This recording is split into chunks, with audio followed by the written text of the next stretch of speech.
This is impaired fasting glucose, তাহলে কি 100 থেকে 126, দিস ইজ আইএফজি। আর হলো আইজিটি, ইম্পেয়ার্ড গ্লুকোজ টলারেন্স, এটা কখন বলবো? 140 থেকে 200। তাহলে এখানে আমি কি বলতে চাইলাম, what are the prediabetic, এরা ডায়াবেটিসও না নর্মালও না, এর মাঝখানে একটা condition, this is called prediabetic. এরা দুইটা কন্ডিশনে হইতে পারে, দুই রকম অবস্থায়। একটা হইতে পারে ফাস্টিং সুগারে প্রবলেম হইতে পারে, আর একটা হইতে পারে ভরা পেটে যখন গ্লুকোজ চ্যালেঞ্জ করবে। ফাস্টিং সুগারের কি প্রবলেম হবে? ফাস্টিং থাকবে হলো 100 থেকে 126, 100-র নিচে নর্মাল, 126-এর উপরে ডায়াবেটিস। এই মাঝখানে যে ভ্যালুটা, এটারে বলতে হাই এফজি। আইতে হলো ইম্পেয়ার্ড, এফতে হলো ফাস্টিং, জিতে হলো গ্লুকোজ। Impaired fasting glucose. আর 2 নাম্বার হলো ভরা পেটে যে চ্যালেঞ্জ করে, ইম্পেয়ার্ড গ্লুকোজ টলারেন্স, 200 থেকে 140 থেকে 200। তাহলে এটার কি ইম্পর্টেন্স? এটার ইম্পর্টেন্স হলো they needs care like that of the diabetes, dietary management and lifestyle modification like that of the diabetes. এদের প্রবলেম কি হয়? এদের ম্যাক্রোভাস্কুলার কমপ্লিকেশন গুলো হয়। Macrovascular, what are the macrovascular complication? মাথার থেকে যদি শুরু করো, মাথায় স্ট্রোক, হার্টে এমআই, ব্লাড ভেসেলের মধ্যে অ্যাথেরোস্ক্লেরোটিক চেঞ্জ, এই প্রবলেম গুলো হইতে পারে। এই পর্যন্ত কোনো সমস্যা থাকলে বলো, তাহলে আমি এই পর্যন্ত বলার চেষ্টা করছি। ডায়াবেটিস কিভাবে ডায়াগনোসিস করবা, ডায়াবেটিস কিভাবে প্রেজেন্ট করে, তারপরে বলছি কিভাবে diagnosis, blood sugar, what are the value of the blood sugar in to diagnose diabetes, and number 4, what are the pre diabetic condition. সেটা হলো what is IFG, that is impaired fasting glucose, what is IGT. এই কতগুলা কথা বলার চেষ্টা করছি এত। আচ্ছা ঠিক আছে। এখানে তারপরের প্রশ্নই হলো যে তোমার একটা ডায়াবেটিসের লং টেস্ট করলো, তার কি কি টেস্ট করবা? তার কমন যত টেস্ট আছে সবগুলাই লাগে। সেটা কি? ফাস্টিং ব্লাড সুগার করলা, blood sugar 2 hours after breakfast, haemoglobin A1C, এছাড়া সেরাম ক্রিয়েটিনিন, লিপিড প্রোফাইল, ইসিজি, এই সবগুলা টেস্টই করবা। তাহলে ইনভেস্টিগেশন মোটামুটি কমন যে routine investigation, all the routine investigation লাগে। একটু দেখে নিও what is glycated haemoglobin, haemoglobin A1C। এটা আগে ডায়াবেটিসের ডায়াগনস্টিক ক্রাইটেরিয়ার ভিতরে ছিল না, বাট এখন এটা নিয়ে আসছে। এটা কি? Glucose binds with haemoglobin, haemoglobin non enzymatically হিমোগ্লোবিনের সাথে বাইন্ড করে। যেহেতু হিমোগ্লোবিন একটা protein and it has got long half life around 3 month, এই 3 মাস যেহেতু এটার সঙ্গে বাইন্ড করে থাকে, সুতরাং এটা মেজারমেন্টে একটা 3 মাসের একটা অ্যাভারেজ ভ্যালু পাওয়া যায়। এই হলো গ্লাইকেটেড হিমোগ্লোবিন, এইটুকু মনে রাখতে পারলে হবে। অনেক সময় শর্ট নোট আসে, তোমরা যতটুকু পারো মনে রাখো, খুব জামিন লাগবে না। আচ্ছা, রিগার্ডিং ট্রিটমেন্ট, ট্রিটমেন্টের মধ্যে হলো ডায়েট কন্ট্রোল। ডায়েট কন্ট্রোল বলতে কি বোঝায়? পেশেন্টকে আমরা বিভিন্ন রকম ডায়েট দিতে পারি। যারা ওভারওয়েট, ওয়েট রিডিউসিং ডায়েট। যাদের আন্ডারওয়েট, তারা ওয়েট গেইন করার জন্য ডায়েট পাবে। বাট এখানে হবে কি, রিফাইন কার্বোহাইড্রেট, মনোস্যাকারাইড, এটাকে আমরা চেঞ্জ করে দিব। কি দিব আমরা? ফাইবার কন্টেনিং কার্বোহাইড্রেট গুলাকে, যাতে লাভ দিয়ে সুগার অ্যাবজর্ব হয়ে ব্লাড সুগার না বাড়ে আসে। যেমন ভাতের বদলা রুটি দেয়। বেনিফিট কি? টার্গেট যে it will be absorbed from the gut slowly and it will rise the blood sugar gradually, আস্তে আস্তে ব্লাড সুগারের ভ্যালু বাড়বে, so that medicine can act। এই আর কিছু। আচ্ছা, তাহলে তোমরা প্রথম কি বললাম? ডিসিপ্লিন, ডিসিপ্লিনের মধ্যে লাইফস্টাইল মডিফিকেশন, তারপরে হলো ডায়েট। 3টা ডি দিয়া বলে, discipline, diet and drug. Drugs এর মধ্যে আমরা বেশি ঝামেলা করি না পরীক্ষার সময়, সেটা হলো সেভারাল টাইপস অফ আছে, এগুলো তোমাদের এখানে ঝামেলা করবে করবে না, কিন্তু যেটা আছে সেটা হলো ওরাল এজেন্ট, যেটা অ্যান্টি ডায়াবেটিক এজেন্টের মধ্যে কতগুলা ভাগে ভাগ করে, কিছু ওরাল এজেন্ট আছে, কিছু ইনজেক্টেবল আইটেম আছে। ইনজেক্টেবল আইটেম অনেকগুলো আছে, তার মধ্যে ইনসুলিনের নাম মনে রাখলে হবে। ইনসুলিন, আর ইনসুলিনের মধ্যে হলো দুই রকম ইনসুলিন আছে। One is conventional insulin, that is আগে যেটা that is the human insulin. Human insulin সেটা হলো শর্ট অ্যাক্টিং, ইন্টারমিডিয়েট অ্যাক্টিং বিভিন্ন ধরনের। আর বর্তমানে মডার্ন ইনসুলিন আসছে, দ্যাট ইজ ইনসুলিন অ্যানালগ। এটাও শর্ট অ্যাক্টিং, লং অ্যাক্টিং, আর একটা লং অ্যাক্টিং আছে। সুবিধা কি? তাহলে আমি কি বললাম, তোমরা এতদিন পরে আসছো যে মানুষের সুগারের ডায়াবেটিসের ট্রিটমেন্ট করবে বাই গিভিং হিউম্যান ইনসুলিন, কিন্তু গত কয়েক বছর আগেই সেটাকে করা হয়েছে অ্যানালগ ইনসুলিন, অর্থাৎ ইনসুলিনের মতো। ইনসুলিনের মতো কিছু অ্যামাইনো অ্যাসিড সিকোয়েন্স চেঞ্জ করে একটা ইনসুলিন ক্রিয়েট করা হয়েছে। টার্গেটটা কি? টার্গেট হলো এর অনসেট অফ অ্যাকশনটা যেন হিউম্যান ইনসুলিনের কাছাকাছি হয়, র্যাপিড অনসেট অফ অ্যাকশন, লম্বা চূড়া অ্যাকশনে কিছু কিছু অ্যাডভান্টেজ আর হাইপোগ্লাইসেমিক রেট ধরা কম। এই টার্গেট নিয়ে অ্যানালগ ইনসুলিন মার্কেটে আসে। পারলে দুই চারটা নাম নাম মুখস্থ রাখো, লিস্পো, অ্যাসপার্ট, বুস্টিড, এইসব নাম মনে রাখো। কয়েক বছর আগে প্রশ্ন আসছিল what are the newer insulin, একটা রিটেনে প্রশ্ন আসছিল, তোমরা পড়ে নিবা যে what are the newer insulin, newer insulin কি জিনিস দেখে নিও। আচ্ছা, এখানে তারপরে প্রশ্ন হলো যে হোয়াট আর দি কন্ডিশন, রোগী আসলো ফার্স্ট ডায়াগনোসিসে ইনসুলিন দিব, সেটা কি কি কন্ডিশন? চিকিৎসা প্রথমে ইনসুলিন দেওয়া শুরু করে, এটা প্রথমে বোঝা যায়। If the patient of diabetes comes with acute metabolic complication, সেটা কি? decay or hyperosmolar coma নিয়ে রোগী প্রেজেন্ট। নাম্বার 2, acute emergency নিয়ে প্রেজেন্ট করে। একটা পেশেন্টের সুগার আছে 12-13, but patient present with stroke, say insulin পাবে। or he has got gangrene, তাহলে acute medical condition নিয়ে ইনসুলিন পাবে। নাম্বার 2, blood sugar যদি initially has got very high blood sugar, সেটার ভ্যালু বলা আছে fasting blood sugar above 250, postprandial above 300 যদি থাকে এবং A1C যদি 9 এর উপরে থাকে, তাহলে ধরে নেওয়া হয় patient should be treated initially by insulin for the better control. আর তাছাড়া আমি যেটা বলছি যে পেশেন্টের যদি সিস্টেমিক ইনফেকশন থাকে, সেপসিস থাকে, এমআই থাকে, আনস্টেবল কিটোসিস, এই সব প্রবলেম যদি থাকে, তাহলে সে ইনিশিয়ালি সে ইনসুলিন পাবে। তাহলে কি বললাম, একটা পেশেন্টের আসার সঙ্গে সঙ্গে ইনসুলিন শুরু হবে কখন? Patient presents with very high blood sugar, fasting more than 250, 2 hours value above 300, comes with acute complication, তার মধ্যে acute metabolic complication or acute complications involving different vital organ, তাহলে আমরা ডায়াগনোসিসের সঙ্গে সঙ্গে ইনসুলিন শুরু করব। নাম্বার 2, এর পরে ওষুধ চলছে, এখন আমরা ইনসুলিন কখন শুরু করবো, অর্থাৎ আদার ইন্ডিকেশন।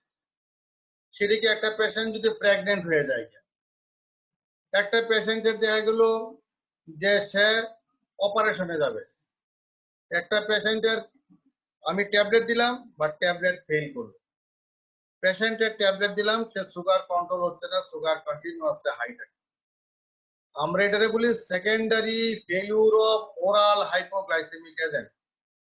তাহলে কি বললাম? দুটা কথা বলছি, একটা হলো আসার সঙ্গে সঙ্গে ইনসুলিন কখন দেবো সেটা বলছি। নাম্বার 2 বললাম রুগী patient was on insulin oral therapy, আমরা কখন ইনসুলিন স্টার্ট। একটা হলো পেশেন্ট যদি প্রেগনেন্ট হয়ে। Number 2, patient was on oral therapy, কিন্তু হঠাৎ এর মধ্যে একটা মেটাবলিক কমপ্লিকেশন, আমরা ইনসুলিন স্টার্ট করি। নাম্বার 3, ওরাল ড্রাগ যদি ফেল করে, পেশেন্টের কখন আমরা বুঝবো ড্রাগ ফেল? আমরা ওরাল ড্রাগের ডোজ ইনক্রিজ করলাম বাট দেখা গেল এবং ম্যাক্সিমাম ডোজের কাছাকাছি চলে গেলাম, বাট সুগার ফল করলো না, অথবা ডিজায়ার লেভেলে নামতেছে না, ডিজায়ার যেভাবে নামার কথা সেভাবে নামে না, তাহলে will diagnose it as a case of secondary failure of oral hypoglycemic agent. Finish. এই পর্যন্ত কারো কোনো সমস্যা থাকলে বলো, কোনো কোয়ারি থাকলে বলো। কারো কোয়ারি না থাকলে আমি সামনে যাব। নাই? আচ্ছা ঠিক আছে। কিছু কিছু নিউয়ার এজেন্ট আসছে ওরাল, সেটা হলো a DPP4 inhibitor, insulin sensitizer, SIGL2 inhibitor, carbohydrate absorption prevent করে। এটি একটু পরে নিও, এটা রিটার্নে আসছিল এই 1-2 বছর আগে। Newer oral hypoglycemic agent, newer oral hypoglycemic agent গুলার নাম এবং এটার সম্বন্ধে শর্ট নোটটা একটা ছোট প্রশ্ন আসছিল, এটা একটু দেখে নিবা। আচ্ছা ঠিক আছে, এখানে আমার আর খুব একটা বলার কিছু নাই। কমনলি আমরা যদি সুগার যদি মাইল্ড এলিভেটেড হাইপারগ্লাইসেমিয়া নিয়ে আসে, আমরা কিন্তু স্টিল মেটফরমিন দিয়া বাংলাদেশে শুরু করি। ওয়ার্ল্ডের অনেক দেশেই, যদিও আরো কিছু প্যারালাল প্রপোজাল আছে, তোমার বোঝার দরকার নেই, তোমরা বলবো will start with metformin, still it is a very good drug. আচ্ছা, এইখানে তোমাদের আর তেমন কিছু নাই। ইনসুলিন কোথায় কোথায় দেওয়া যায়, what are the sides of giving insulin. দেখো এখানে সিরিজ দেওয়া আছে। আর্ম, আর্মের হলো আউটার সাইডে, লং কেজ যখন পরে তখনই জিজ্ঞেস করে যায় ইনসুলিন কই দিবা, কেমনে নিবা, বলতে পারে না। ইনসুলিন আর্মের আউটার সাইডে। এ থাইয়ের মধ্যে, থাইয়ের হলো 2 ভাগ করবা বাইরের দিকে, অ্যাবডোমেনের ভিতরে, অ্যাবডোমেনে দেওয়ার আগে এই যে অ্যাবডোমেনের চামড়াটা টান দেওয়া ধরে ভিতরে পুশ করবে। ধরো 90 ডিগ্রি অ্যাঙ্গেলে, 60 থেকে 90 ডিগ্রি অ্যাঙ্গেলে নিডিল পুশ করবে। পুশ কেমনে করবে, পুশ করার আগে যদি জায়গায় যদি কোনো ময়লা না থাকে তাহলে ওটা স্টেরাইল করার দরকার নাই, স্পিড কটন দিয়ে ঘষার দরকার নেই। ইনজেকশন দিবে, দেওয়ার পরে 10 সেকেন্ড সিরিজটা এইভাবে ধরে রাখবে, ধরে রাখার পরে সিরিজটা টান দিয়ে বের করে নিয়ে আসবে। এখন কথা হলো ইনসুলিন রাখবে,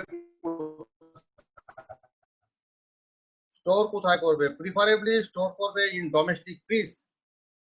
তরকারি যেটা রাখে এটাতে, সোজা কথা, অ্যারাউন্ড 4 to 8 ডিগ্রি টেম্পারেচারে যেটাতে তরকারি রাখে এটাতে রাখে। যদি ডোমেস্টিক ফ্রিজ না থাকে তাহলে what they will do, they can keep it in a room যেখানে একটু ঠান্ডা, যেমন খাটের নিচে, আমরা বলি খাটের নিচে, অনেক সময় বলি পানি দিয়ে রাখা দেন। সেটা কতদিন রাখতে পারবে? 1 মাস। ফ্রিজে কতদিন রাখতে পারবে? অনেকদিন রাখা যাবে, বেশ কয়েক মাস, বছর রাখা যাবে, কোনো সমস্যা নেই। এই গেল এটা। আচ্ছা ঠিক আছে, সাব পেট্রোনাইজ ইনসুলিন এগুলো তোমাদের দরকার নাই, জ্ঞানের জন্য দরকার, এগুলো তোমাদের দরকার নেই। আচ্ছা,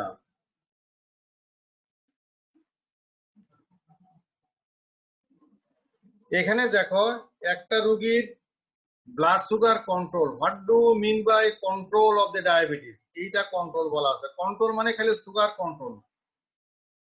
My patient is control of the diabetes, that means he has got control and he has achieved all the aspects of this target. These are the target, this is the target. This target is not only the blood sugar but also several things. He must maintain his BMI below 25.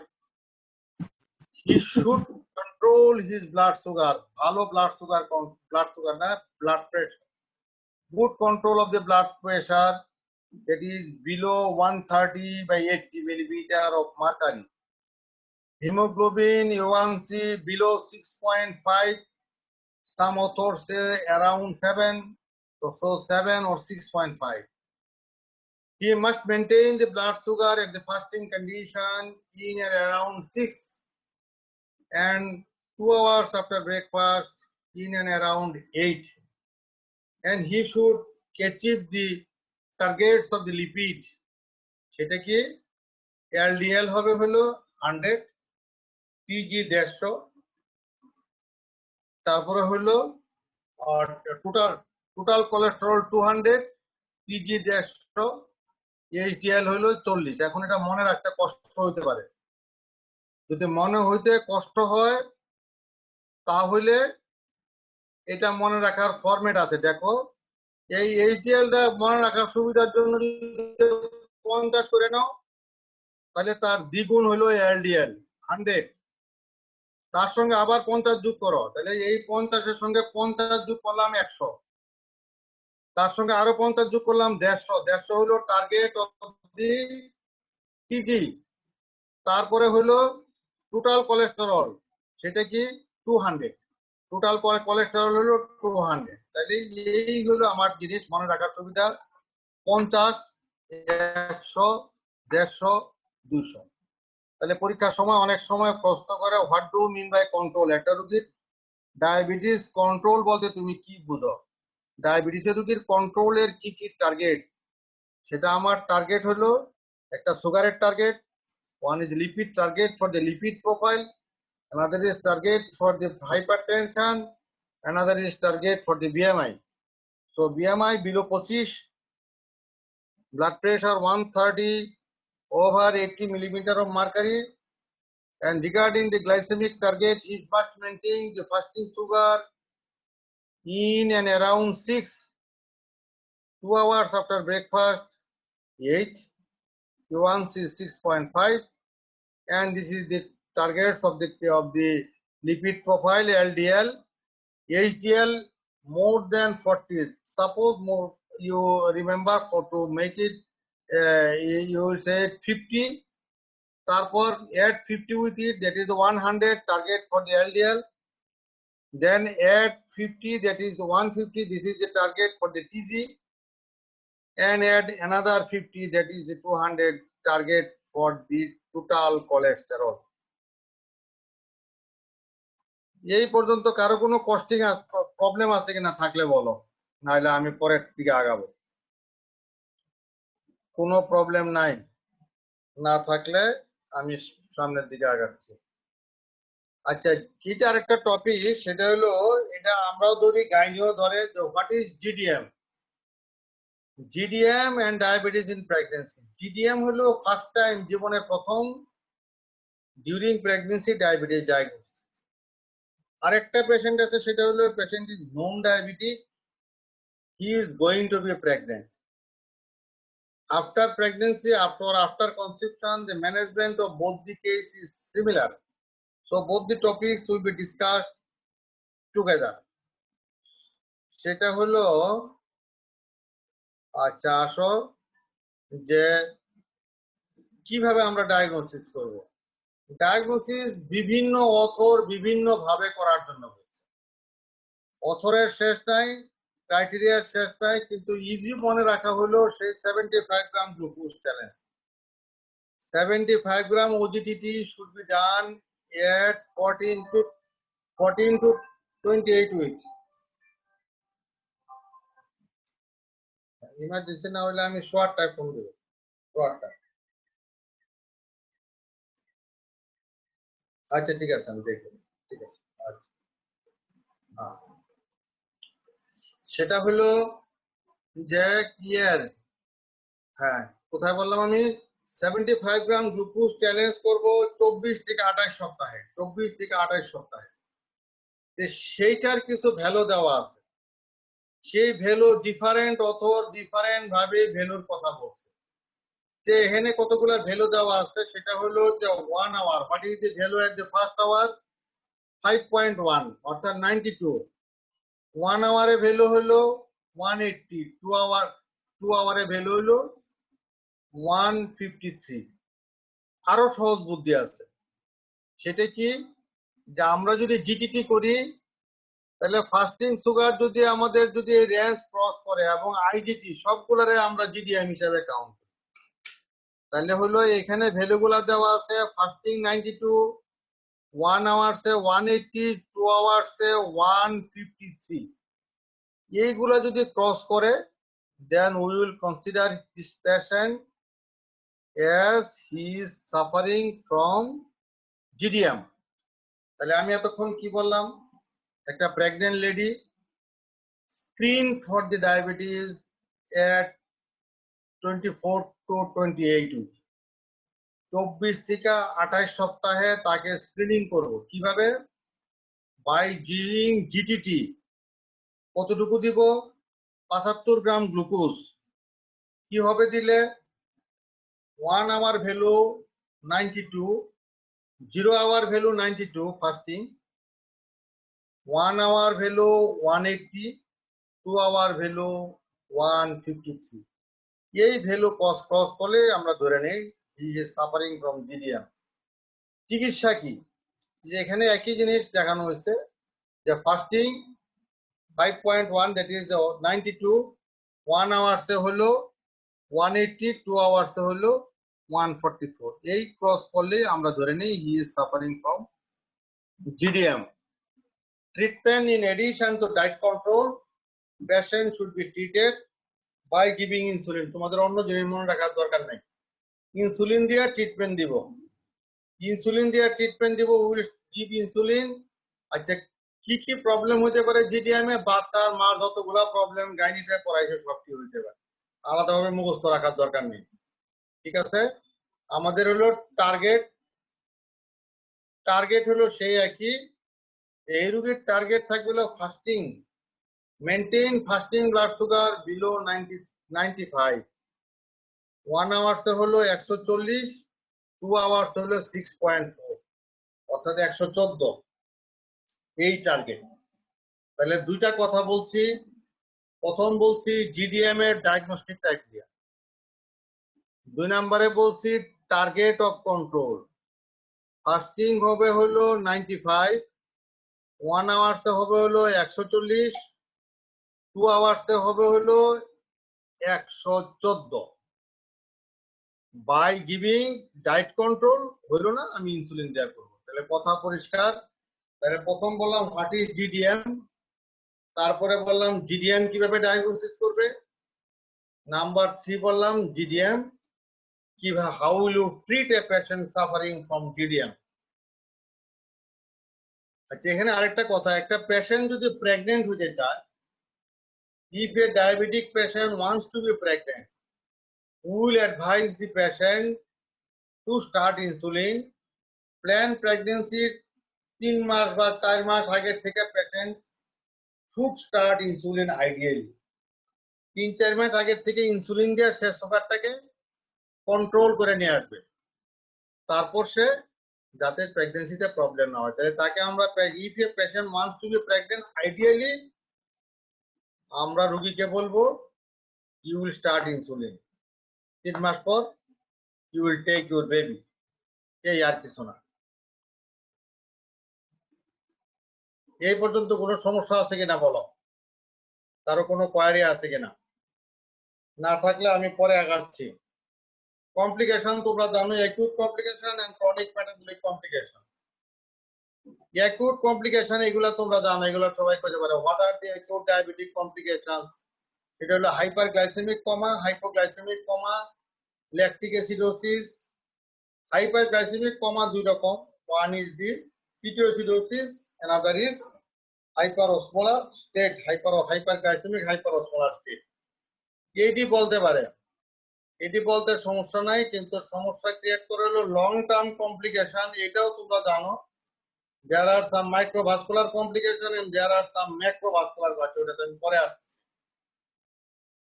এখন এই একটা common জিনিস যে একটা রোগীর হলো acute কমপ্লিকেশনের মধ্যে hypoglycemic কমা।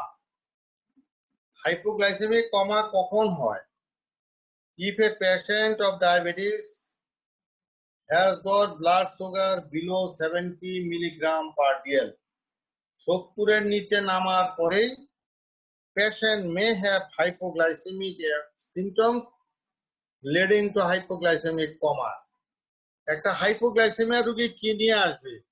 এই যে সিমটম গুলো, এটি মনে রাখা অনেক সময় কষ্টকর হয়ে যায়। দেখো এখানে চার্ট দেওয়া, তাহলে কিভাবে মনে রাখবা? শুধু মনে রাখো একটা সিম্পল, যে বডিতে যদি অ্যাড্রিনালিন পুশ করে দেওয়া হয় তাহলে হোয়াট উইল হ্যাপেন, এটাও মনে রাখতে কষ্ট হয়।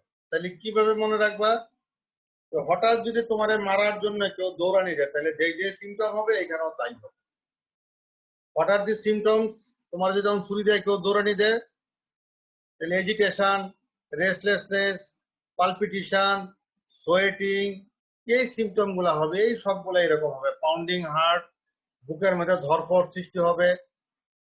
Leading to features of cerebral glycopenia, neuroglycopenia. সেটা কি? কনফিউশন হবে, কনভালশন হবে, কমা হবে। তাহলে কি বললাম? হাইপোগ্লাইসেমিয়ার symptom excessive sweating, palpitation, tachycardia. তারপরে হলো নিউরোগ্লাইকোপেনিয়া, মাথায় ব্লাড সুগার কমার জন্য কনফিউশন হবে এবং ড্রাউজিনেস আস্তে আস্তে কমা, এজিটেটেড হয়ে কমাতে চলে। আচ্ছা, এই হলো একটা যে হাউ ইউ ট্রিট, এটা জানো। যে ট্রিটমেন্ট জিজ্ঞেস করলেই বলে গ্লুকোজ ইনজেকশন। না, প্রথম কথা হলো রুগী যদি মুখে খাইতে পারে, আমি ইমিডিয়েটলি যদি আমার কাছে চিনি থাকে, মিষ্টি থাকে, এটা খাওয়াই। প্রিফারেবলি গ্লুকোজ দিতে পারলে সবচেয়ে ভালো, যদি গ্লুকোজ থাকে তাহলে গ্লুকোজ দিয়ে দিই। If the patient is unconscious, I will give IV 25% glucose. Finish, এই তো শেষ। আর হলো গ্লুকাগন ইনজেকশন দেওয়া যায় আমাদের দেশে, আমরা দেই না, পাওয়া বড় মুশকিল হয়ে যায়। আচ্ছা, একই পাশাপাশি পরের প্রশ্ন যেটা করে, একটা রুগী হলো কমা নিয়ে আসছে, সেটা hyperglycaemic comma or hyperglycemia related complication or hypoglycemia, কিভাবে বোঝা যাবে? এই হলো কমন প্রশ্ন। Hypo or hyper clinically bed সাইডে কেমনে বোঝা যাবে? প্রথম জিনিস হলো একটা ফর্মুলা আছে, এটা খালি মনে রাখবে এক কথায়, যে রুগী যদি ব্লাড সুগার ফল করে তখন একটা কনসেপশন হয় সুগার ফল করতে, কাজ কাম থামা যাবে না। ঘটনা ঘটে উল্টা। Patient has got hypoglycaemia, all the symptoms will be hyper. সেটা কি? রেস্টলেস হবে, এজিটেটেড হবে, ট্যাকিকার্ডিয়া হবে, তারপরে হইলো প্রেসার বাড়বে, সব সিমটম হবে। তাইলে যদি জিজ্ঞেস করা হয় হাইপোগ্লাইসেমিয়া হচ্ছে তার পালস কেমন হবে, আর একটা হাইপার হচ্ছে তার পালস কেমন হবে, তাহলে উত্তর হইলো হাইপোগ্লাইসেমিয়াতে পালস হবে হইলো ট্যাকিকার্ডিয়া, ঠিক আছে, কিন্তু বাউন্ডিং পালস। তাহলে পালস ভলিউম বাড়বে হইলো volume, high volume pulse, bounding pulse হবে হাইপোতে। But in case of hyperglycemia, patient will be dehydrated, tachycardia, but low volume pulse. হাইপোতে সব সিমটম হাইপার হবে, রেস্টলেস, এজিটেটেড মনে হয় সব ভাঙচুর করে ফেলাইতেছে। But in case of hyperglycaemia, sugar যখন বাড়ে বাড়ে তখন সিমটম হয় হলো কম, উল্টা উল্টা। হাইপোতে সিমটম হবে বেশি, হাইপারে হবে কম। তাহলে কি? হাইপারে কি হবে? পালস ভলিউম হলো হাইপারে হবে হলো কম, হাইপোতে হবে বেশি। রুগীর এজিটেশন হাইপারে হবে কম, হাইপোতে হবে বেশি। তারপরে ব্লাড প্রেশার, হাইপোতে দেখা যাবে ব্লাড প্রেশার বেশি, বাট হাইপারে ব্লাড প্রেশার এটার চেয়ে কম থাকে। এটাও বাড়তে পারে, প্রবলেম হতে পারে। আর কিভাবে আমরা বলি যে রুগীর হিস্ট্রি নেই, যে ইনসুলিন দিছে কিনা। রুগী যদি বলে ইনসুলিন দিছে, তাহলে আমরা ধরে নিই most likely it is from the hypo. Insulin গত কয়েকদিন যাবত বন্ধ, মোস্ট লাইকলি হাইপো। আজকাল হলো গ্লুকোমিটার পাওয়া যায়, বেড সাইডে করলে ডায়াগনোসিস হয়ে যায়। নাই, তাহলে কি করব আমরা? ইউরিন টেস্ট করতে পারি। ইউরিন যদি ইউরিনের সুগার দেখতে পারি বেড সাইডে, ইউরিনের সুগার আছে brick red sugar, most likely hyper. ইউরিনের সুগার নীল, মোস্ট লাইকলি হাইপো।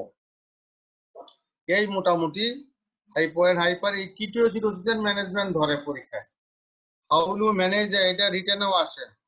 রিটেনে প্রবলেম দেয় যে একটা patient of 50 years was on insulin but discontinued the drug for last 7 days, now presented with confusional state for last 1 day.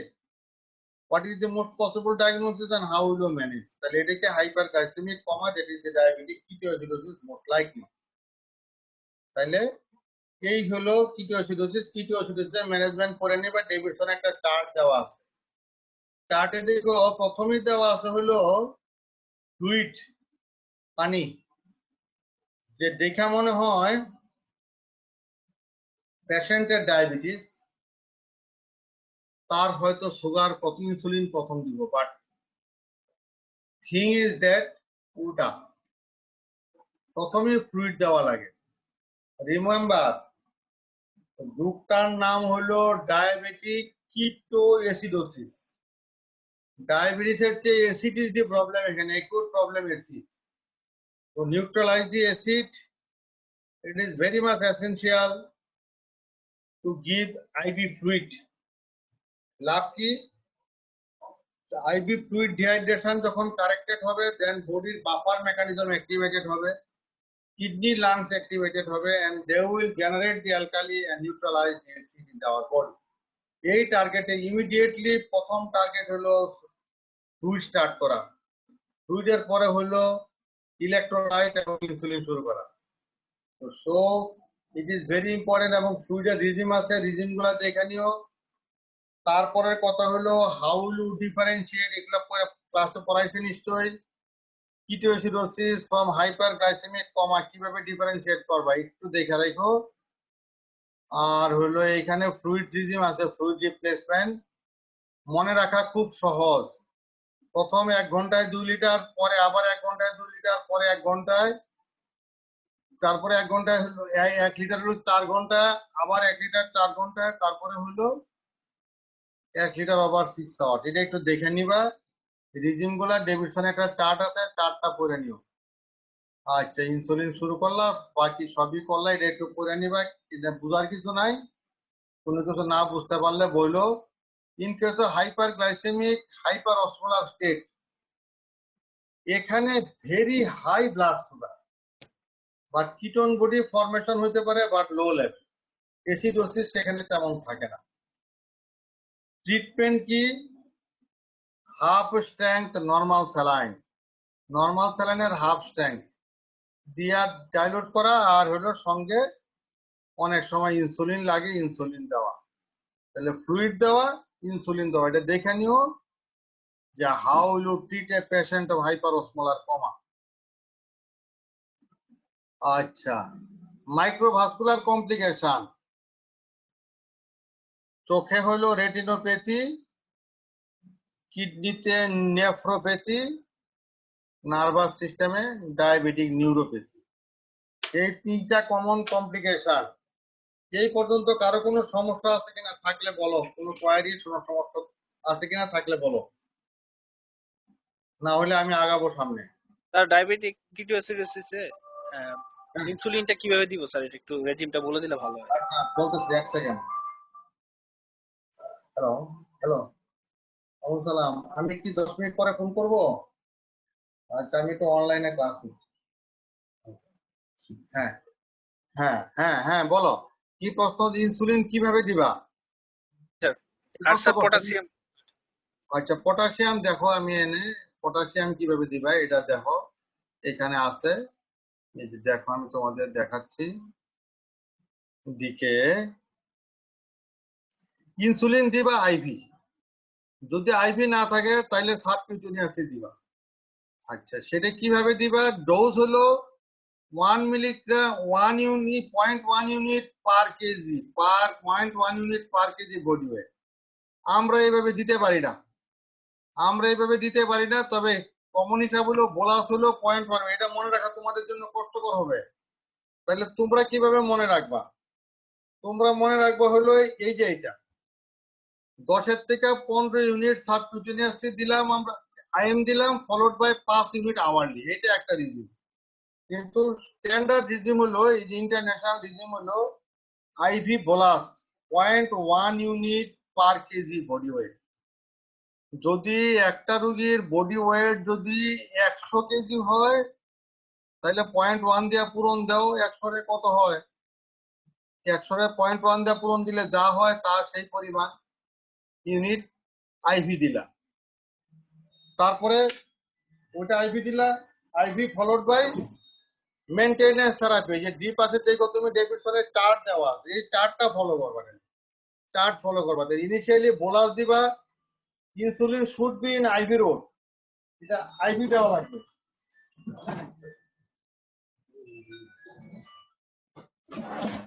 Insulin should be in IV route. এনের মেসেজটা হলো insulin should be in IV route. 5 থেকে 10 unit আমরা bolus দিব, 10 থেকে 20 unit bolus দিব, দিয়ে আমরা পরবর্তীতে আওয়ারলি ইনসুলিন দেবো, আওয়ারলি 5 ইউনিট করে আওয়ারলি। তাহলে আমরা যদি বোলাস দিতে না পারি আইভি, তাহলে আমরা ইন্ট্রামাসকুলার ইনসুলিন দিয়ে দিই, এটা 5 থেকে 10 ইউনিট দিয়ে আমরা ড্রিপে দিয়ে এই ডোজে স্টার্ট করি। এই হলো আমাদের এখানে, আমরা এই জিনিস ফলো করি। আর হলো তুমি বলছো কিভাবে বাইক পটাশিয়াম দেবে, এটা খুব সহজ। পটাশিয়াম যদি বডির যদি সুগার যদি হাই থাকে, পটাশিয়াম যদি ইনিশিয়ালি যদি হাই থাকে, পটাশিয়াম যদি ইনিশিয়ালি হাই থাকে,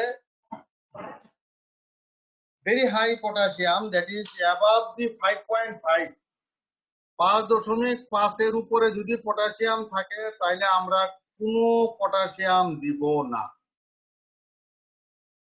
3.5 এর থেকে 5.5 আছে তাহলে প্রতি ব্যাগে 40 মিলিমোল করে দিয়ে দিব। যদি 3.5 এর নিচে থাকে, পটাশিয়াম যদি 3.5 এর নিচে থাকে তাহলে রিভিউ করব, প্রয়োজনে বাড়ায় ইনসুলিন, বাড়ায় পটাশিয়াম দিব। এখানে আরো অনেক কথা আছে, সেগুলো তোমাদের আমি এখানে বইলা মাথা গরম করতে চাই না। পটাশিয়াম যদি অনেক কম থাকে, এই যে বলা আছে 3.3, 3 এর নিচে যদি পটাশিয়াম থাকে তাহলে আগে ইনসুলিনে দিতে না করছে, পটাশিয়াম কারেকশন না করে। তাহলে আমি কি বললাম regarding starting dose of insulin, initial ডোজটা আমরা দিব হলো IV 0.1 unit per KG IV stat, followed by আমরা আওয়ারলি ইনসুলিন দিব, সেই একই ডোজে, একই রকম ডোজে আওয়ারলি আমরা ইনসুলিন দিব। এখানে আবার দেখো স্যার কতক্ষণ ধরে আমরা এই 5 ইউনিট করে চালিয়ে যাবো স্যার? হ্যাঁ আসতেছি আমি, ওটা আসতেছি, দেখো এখানে ওই লিখছি, এই যে এই দুইটা দেখো মনে রাখতে কষ্ট হবে না, কারণ হলো দুইটা ভ্যালু একই। প্রথম হলো 0.1 unit per KG body weight stat, followed by ঘন্টায় 0.1 unit per KG per hour. কতক্ষণ দিব এই ডোজে, এই যে দেখো পরের স্টেপে লেখা আছে ব্লাড সুগার যখন 250 নিচে নামবে তখনই আমরা ডোজ কমায় দিব। এবং এখানে কথা আছে ব্লাড সুগার যখন 13-14 নিচে নামে তখন ফ্লুইড চেঞ্জ হবে, ফ্লুইডটা চেঞ্জ হয়ে আমাদের বইয়ে লেখা আছে 10% দিয়ে, আমরা 5% দিয়ে দিই। তাহলে মনে রাখার সুবিধা 0.1 unit per KG stat, followed by 0.1 unit per kg per hour। কতক্ষণ দিব, ব্লাড সুগার 13-14 তে না নামা পর্যন্ত, নামলে পরেই এইটার অর্ধেক করে ফেলাবো, ডোজটা হয়ে যাবে এইটার চেয়ে অর্ধেক হয়ে কতক্ষণ চলবে, চলতে থাকবে। ফ্লুইড চেঞ্জ করে আমরা নর্মাল স্যালাইন থেকে চলে আসবো হলো ডিঅ্যাকোয়া।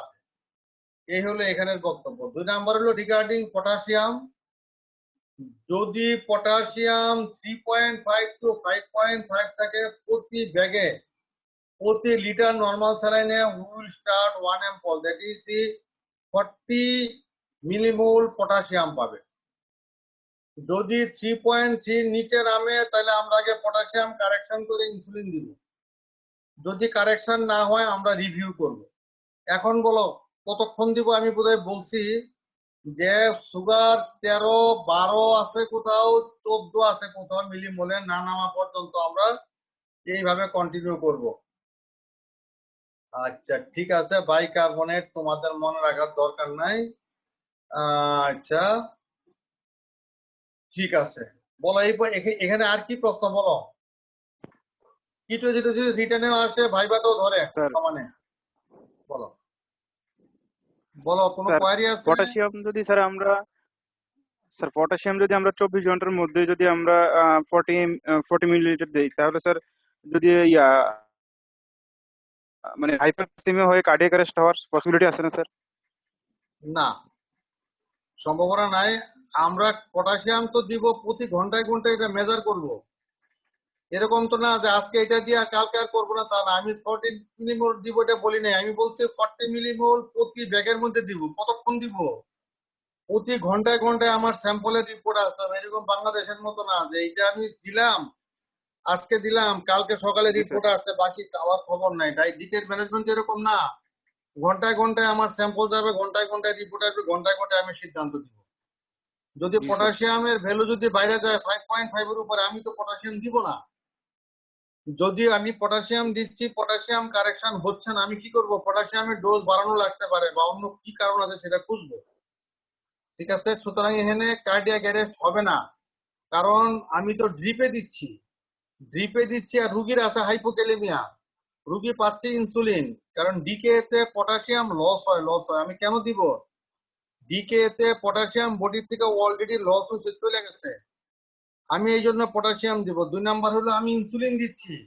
আমার বডিতে যদি পটাশিয়াম ডেফিসিয়েন্সি থাকে, ইনসুলিন দিলে that will produce hypokalemia. That hypokalemia will give down several problem in our body. এগুলো আমি কম্পেনসেট করার জন্য আমরা মাপ বোয়ার দিব। আমি তো হাইপার বানাই নাই আর বোলাস একেবারে আমরা তো এইভাবে দিচ্ছি না যে পটাশিয়াম ইনজেকশন সরাসরি দিচ্ছি না। পটাশিয়াম আমি নর্মাল স্যালিনে ডিজলভ করে দিচ্ছি। সেটা হলো যে প্রথম তো 1 ঘন্টা, তারপরে 1 ঘন্টায় 40 মিলিমোল স্লোলি দিচ্ছি আমরা, এতে প্রবলেম হয় না। ঠিক আছে, আচ্ছা। আর কারো কোনো কোয়ারি আছে? নাই? আচ্ছা ঠিক আছে, এখন হলো মাইক্রোভাস্কুলার কমপ্লিকেশন গুলা। আমার কি টাইম শেষ হয়ে গেছে? জি স্যার। সময় কি শেষ? জি স্যার। সময় শেষ হয়ে গেছে? জি স্যার, শেষ টাইম হয়ে তো গেছে স্যার। টাইম শেষ হয়ে গেছে। শেষ হবে না আজকে সুগার ডায়াবেটিস, তাহলে আগামী দিন ডায়াবেটিসের বাকি অংশ আর থাইরয়েড তোমরা পড়ে আসবে। আজকে যেহেতু পর্যন্ত বললাম, এই পর্যন্ত আমি অ্যাকিউট মেটাবলিক কমপ্লিকেশন পর্যন্ত বলছি, আমি আগামী দিন ক্রনিক কমপ্লিকেশন গুলা বলবো। এই পর্যন্ত কারো কোনো কোয়ারি থাকলে বলো, কোয়ারি না থাকলে আমি আস্তে আস্তে অফ করে দিব।